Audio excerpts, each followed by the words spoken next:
Bonjour Véronique, bienvenue sur Radio Karma. Vous animez un site web qui s'appelle Karmakaya Voyance. Et vous avez donc accepté cette interview pour répondre à nos questions et présenter votre activité. Bonjour, merci pour votre invitation. Alors Véronique, commençons par le commencement. J'ai envie de vous poser la question, comment vous définissez-vous? Comme une voyante, comme une médium?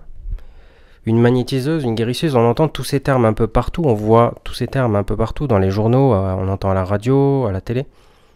Quel est le terme le plus approprié pour vous décrire? Je suis avant tout une guérisseuse. Je tire mon pouvoir déjà de mes grands-parents, des deux côtés, les deux. Mais la puissance que j'ai en moi par rapport à la guérison, ça vient de ma bienveillance. Et ma bienveillance vient de mon amour des animaux. Donc ça, c'est vraiment, on va dire, mon titre principal. Après, je suis magnétiseuse, mais c'est dans les mêmes cordes. Et pour finir, oui, je suis médium. C'est pareil, un don qui vient des deux côtés, grand-père, grand-mère. Et être médium, c'est difficile, dans le sens où on est percuté tout le temps par les gens, par leurs émotions, par leur colère, par leur gentillesse ou leur mauvaiseté, leur tristesse, dans tous les cas. Voilà, donc je suis guérisseuse, magnétiseuse et médium dans le sens où j'ai du savoir-faire, j'ai beaucoup de bienveillance en moi, j'aide les gens, je les laisse pas en plan. Voilà. Très bien, merci Véronique. Depuis quand pratiquez-vous cette activité? Je pratique l'activité de médiumnie depuis l'âge de 16 ans, officiellement, mais mon don, je l'ai découvert plus tôt. D'accord, à quel âge avez-vous commencé? À quel âge avez-vous découvert votre don et quel a été le déclic qui vous a donné envie d'exercer cette activité de guérisseuse?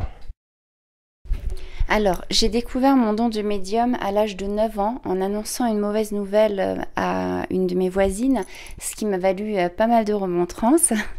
Ensuite, par rapport au don de guérisseuse, de magnétiseuse, je le sais depuis toute petite car on a eu beaucoup d'animaux et quand les animaux avaient mal ou se sentaient mal, j'arrivais à les soulager assez bizarrement. À l'époque, je ne savais pas du tout ce que ça voulait dire. Mais quand notre chienne Diane a eu un malaise dû à un petit osselet qui s'était coincé dans sa gorge, eh bien, avant que le vétérinaire arrive, j'avais sorti l'osselet avec mes petits doigts et j'avais soulagé la chienne en la tenant au niveau de la gorge, comme du magnétisme humain en fait. Et quand le vétérinaire est arrivé, il avait dit que je lui ai sauvé la vie. Et je me suis dit, dans ce cas-là, que je pouvais faire du bien à pas mal de gens. Je crois que ça a été le déclic. Merci pour cette anecdote, Véronique. Je suis certain qu'elle plaira beaucoup à tous nos auditeurs. Et maintenant, je souhaite enchaîner en vous demandant comment pratiquez-vous votre métier et de quelle manière s'exprime votre don. Alors, ça se dit en deux phases. Je vais vous expliquer ça en deux phases. J'utilise pour mon métier un support quand même qui est le tarot des chats, vu mon amour pour cet animal qui est assez inconditionnel. J'utilise aussi évidemment un cristal, donc c'est de la sodalite. Ce cristal me permet d'apaiser les gens, me permet de sentir les énergies, leurs vibrations. Ensuite, de temps en temps, j'utilise aussi des cristaux pour les protéger. Après, ce qu'il faut savoir, c'est que je suis quand même médium, on va dire auditive. C'est-à-dire que dès que je sens quelqu'un, dès que je l'entends, sa voix, dès que je sens sa main, quand je les vois à domicile, j'ai des images ou des sons qui viennent. Je répète ces sons. Voilà, donc je suis clairaudiente et clairvoyante. Après, ce qu'il faut aussi savoir dans un deuxième temps, c'est que quand je vois une personne, je ressens son malaise à l'intérieur de mon corps. Donc pour un exemple clair et précis, imaginez une personne qui a mal à la tête, ma tête va tourner et va souffrir. Voilà, je pense pas pouvoir être plus claire. Merci Véronique, mais alors dites-nous, est-ce que le plus clair de votre activité se déroule par téléphone ou en réel? Est-ce que vous êtes plutôt sur moitié-moitié ou vous avez plutôt une activité prépondérante par téléphone, plutôt en réel dans votre cabinet? Alors, je préfère la voyance par téléphone dans le sens où c'est beaucoup moins fatigant. Je peux beaucoup plus me protéger des émotions parfois trop violentes, trop virulentes de mes patients. Après, pour la guérison, pour le magnétisme, voir une personne en face et la soulager, c'est une réelle satisfaction. C'est très bien pour moi et pour la personne. Et puis soulager des animaux, alors là, c'est carrément, on va dire, l'apothéose. Pouvez-vous nous donner un exemple de maladie que vous avez pu guérir chez un de vos patients lorsque vous étiez chez lui en réel? Alors oui, tout à fait. J'en ai deux. J'étais dans une boutique justement pour me fournir en cristaux et j'ai une dame qui est rentrée d'une 50aine d'années et donc la vendeuse de la boutique lui a dit que j'étais médium et que j'étais magnétiseuse. La dame m'a demandé d'apposer mes mains sur sa verrue qu'elle avait sur la nuque et donc ce que j'ai fait, elle m'a dit: «Oh, c'est incroyable le feu que vous avez dans les mains». Et ce qui s'est passé, c'est que quelques jours plus tard, j'ai eu un écho de cette dame, je crois que c'était 9 jours après, qui disait que sa verrue en fait était desséchée. Et c'est là que j'ai compris que j'étais aussi coupeuse de feu. Donc ça, c'était pour le premier exemple. Alors dites-nous en plus pour le deuxième exemple. Alors effectivement, j'ai un deuxième exemple. Le deuxième, c'est que j'avais été invitée par une famille dans leur appartement. Et dans cet appartement, la petite fille n'arrivait pas à dormir. C'était effectivement à cause de la présence d'un esprit. Ça s'est avéré. Alors, à ce niveau-là, j'avais apaisé cet esprit, bon, d'une manière qu'il est très difficile d'expliquer, hein, par des prières en hébreu, par exemple. Mais le plus important était que la petite fille était vraiment très, très troublée, hein. Elle s'oubliait au lit, elle pleurait tout le temps, elle n'arrivait plus à sourire, elle voulait même plus aller à l'école. Et donc, j'avais créé un petit jeu de cartes, comme de la série Charmed à l'époque. Et ce petit jeu avait eu pour effet sur cette petite fille justement un effet magique, parce qu'il n'y avait rien de magique dans ces cartes-là, mais ça lui a redonné confiance et du coup elle a pu réapprendre à vivre. C'était vraiment un cas dramatique parce que la petite fille, si je me souviens bien, n'était pas allée à l'école pendant au moins 3 ou 4 mois. Bon, même si elle était petite, c'était quand même dramatique pour les parents. Merci, cette anecdote m'amène sur une autre question.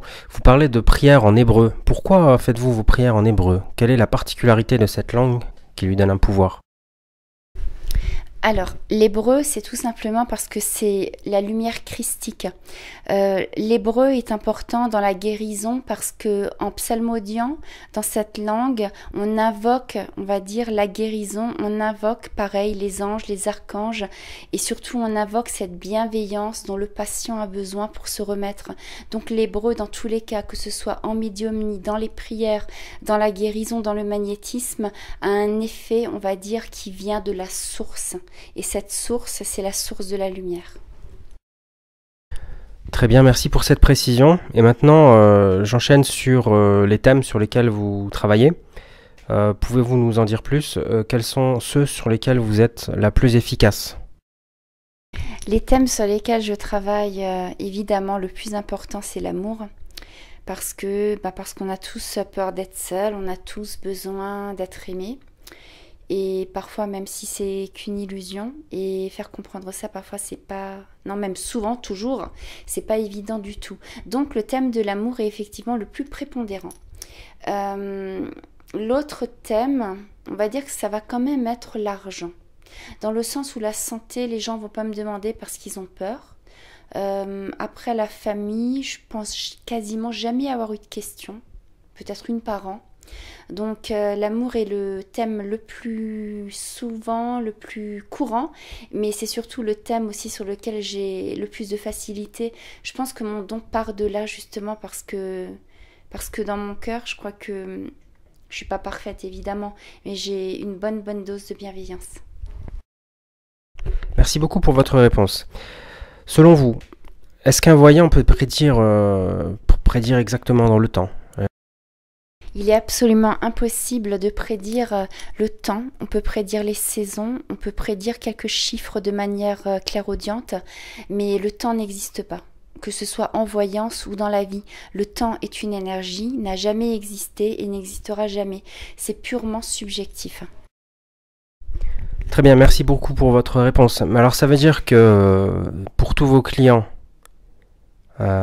qui vous posent la question quand vais-je faire une rencontre déterminante pour ma vie, est-ce que cet homme va bientôt tomber amoureux de moi, vous ne pouvez donc pas répondre précisément. Alors dans ce cas-là, qu'est-ce que vous pouvez donner comme indication? Dans ce cas de figure, vu que je ne peux pas donner le temps, je donne une saison. Je me fixe, on va dire, 2 ans par rapport à mes guides pour obtenir une réponse dans le cadre des 2 ans. Après, je peux facilement décrire la personne, sa façon d'être, son caractère, les traits de caractère prédominants, son métier, le milieu où il vit et puis surtout le pays d'où il vient.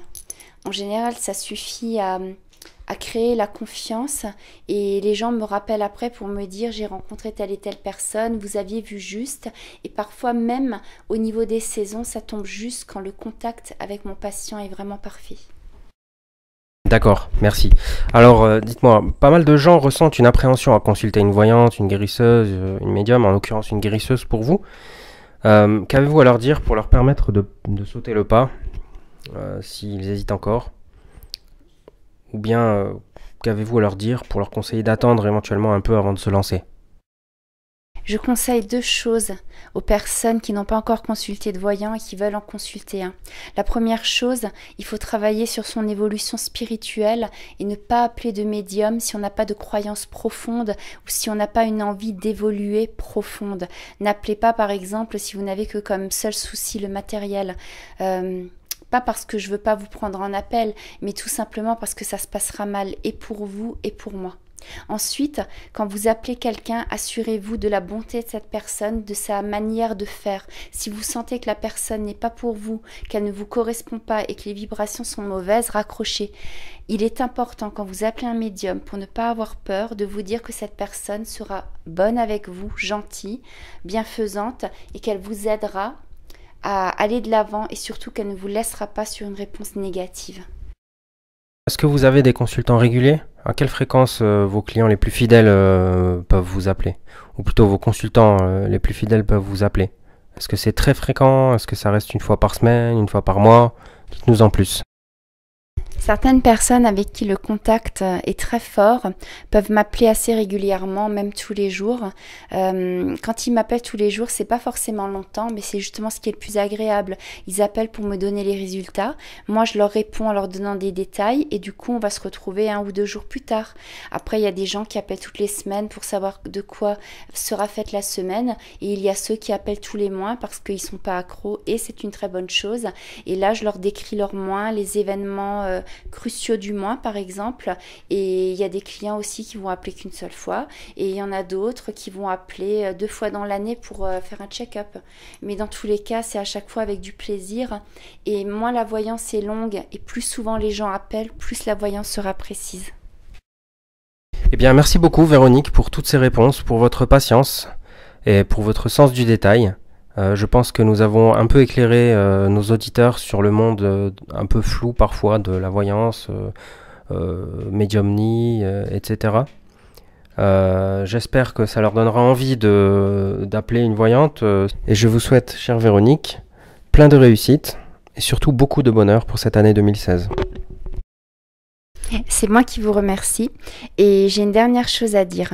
J'encourage vivement les gens à aller de l'avant dans leur évolution spirituelle, psychologique, même s'il n'y a pas beaucoup d'argent dans le foyer, c'est pas le plus important. Parlez-vous, restez humble, même si c'est pas toujours évident, je suis la première à le dire, hein, j'ai pas un caractère facile. Maintenant, parlez-vous, restez humble, restez bienveillant et essayez simplement d'être en accord avec vous-même. Lumière à tous.